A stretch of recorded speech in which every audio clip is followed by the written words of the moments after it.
After that funeral, a police motorcade escorted Officer Whitaker's body to his final resting place. This aerial view shows you the number of officers taking part, many from around the state, many more from all across the country. The procession went several miles to the Oaklawn Cemetery on San Jose Boulevard, and First Coast News reporter Alvarez saw how the community responded along the route.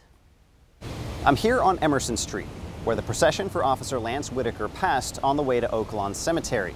The first responders, families, and flashing lights that lined the streets have either gone home or gone back out on patrol after a very emotional day. Firefighters stood silently as Officer Whitaker, flanked by flashing lights, made his last trip through the streets of Jacksonville.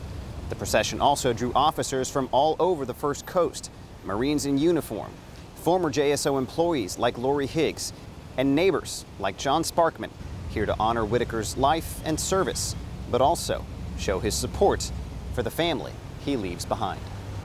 When one does what he did for the community and everything, then I think it's a great thing for the people to show their respect back to him and his family. Tonight at 6, hear more from Sparkman and the former JSO employee, Lori Higgs.